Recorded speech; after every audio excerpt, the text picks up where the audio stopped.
Hello and welcome to our weekly commodity market outlook with me Neel Mani Sen. Last week हमने देखा कि gold में एक बड़ी तेजी देखने को मिली, वहीं सिल्वर में भी एक लोअर लेवल से काफी अच्छा बाउंस बैक देखने को मिला है।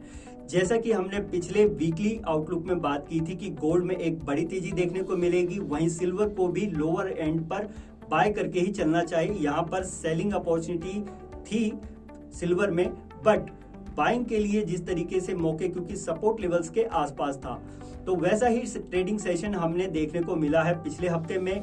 आगे का सेशन भी इसी तरीके का रह सकता है, खास करके सिल्वर के लिए, क्योंकि यहाँ पर अभी गैप फिलिंग के चांसेस ज्यादा हैं, इसलिए सिल्वर में हमें ज्यादा ध्यान देना होगा। इस तेजी के पीछे का मेन रीजन क्या रहा? रीजन वही था यूएस की तरफ से जारी हुए पीसीई प्राइस इंडेक्स के नंबर, साथ ही अनएम्प्लॉयमेंट क्लेम्स के नंबर जो कि उम्मीद के मुताबिक आए, जिससे कि ये उम्मीदें बढ़ जाती हैं कि जून में पहला रेट कट आ सकता है।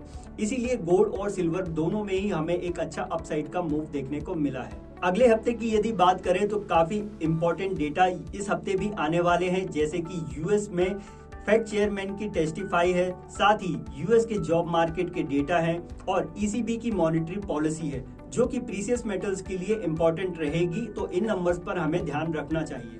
टेक्निकली अगर बात करें तो इस हफ्ते गोल्ड और सिल्वर दोनों में ही बाय ऑन डिक्लाइन के अप्रोच के साथ में काम करना चाहिए। फॉर दिस वीक गोल्ड में एक अच्छा सपोर्ट 62,700 के आसपास है, वहीं रेजिस्टेंस की यदि बात करें तो 64,500 पर पहला रेजिस्टेंस है। उसके बाद यदि ये लेवल क्रॉस होते हैं तो 64,800 का लेवल देखने को मिल सकता है।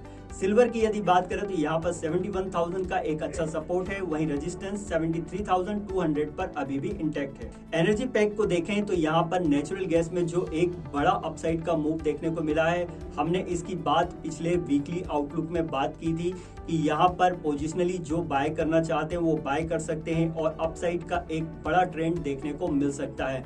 वही ट्रेंड हमें अभी देखने को मिला है। हालांकि अब ये अपने नियर टू रेजिस्टेंस लेवल पर है, तो यहाँ पर नेचुरल गैस में इस हफ्ते एक साइडवेज टू कंसोलिडेशन का मूव देखा जा सकता है, बट किसी भी लोअर बड़ी डिप में हमें एक बाइंग अपॉर्चुनिटी को ही ढूंढना चाहिए। क्रूड ऑयल की बात करें तो ओपेक देशों के द्वारा मार्च मंथ में प्रोडक्शन कट को एक्सटेंड करने की बात सामने आ रही है, जिससे कि यहाँ पर एक उछाल देखने को मिला है। हालांकि क्रूड में डिमांड कंसर्न के चलते हायर लेवल पर प्रेशर भी देखने को मिल रहा है, तो एक जिगजैग जैसी स्थिति बनती है। हायर लेवल पर यदि सस्टेन कर जाते हैं तब फिर हमें टेक्निकली एक अपसाइड का मूव देखने को मिल सकता है, जहां प्राइजेस 6,800 की तरफ से लेकर के 7,000 तक जा सकते हैं। बट डाउन साइड में 6,300 के लेवल यदि ब्रेक होते हैं इस हफ्ते तो फिर एक बड़ा कट भी देखने को मिल सकता है।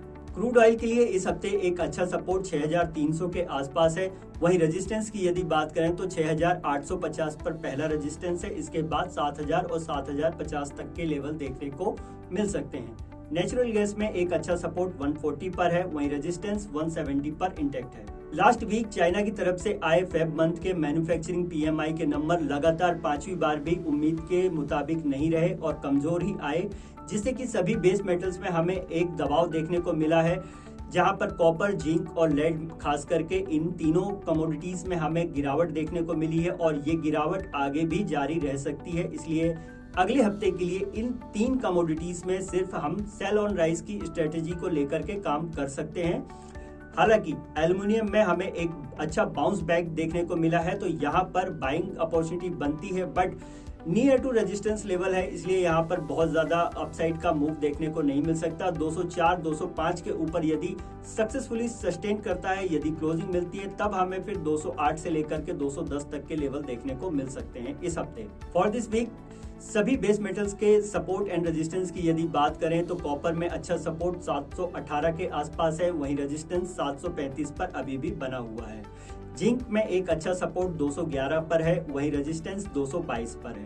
एल्युमिनियम में एक अच्छा सपोर्ट 196 पर अभी भी बना हुआ है और रेजिस्टेंस लेवल जो है वो 204, 205 पर बना हुआ है। तो ये था हमारा इस हफ्ते का weekly commodity market outlook. Such as more update, please join our YouTube channel and like, share and comment also. Thank you. The content provided in the video is for informational and educational purposes only. It does not constitute or imply a recommendation to engage in any securities transactions or investment strategies. We do not provide personalized advice or determine suitability for individuals' financial needs. Please conduct your own analysis and consider your personal circumstances before making any investment decisions.